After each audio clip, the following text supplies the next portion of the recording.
How to create custom error pages in cPanel. This demo assumes you've already logged into cPanel and are starting on the home screen.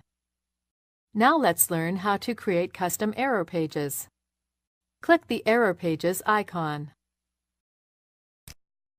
There are several different error pages you can customize. Let's customize the 404 error page. This is where you create your custom error page, and you can include one or more tags to further customize the page.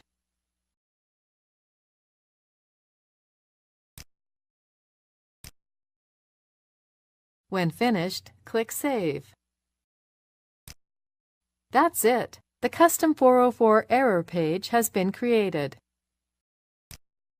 You can customize the other error pages as well, but you don't have to. All accounts come preset with standard error pages.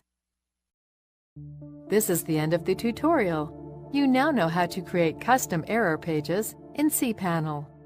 Thank you for watching. If you need more help, please contact Flaminqo Help Center. Our agents will be more than happy to help. Flaminqo Hosting.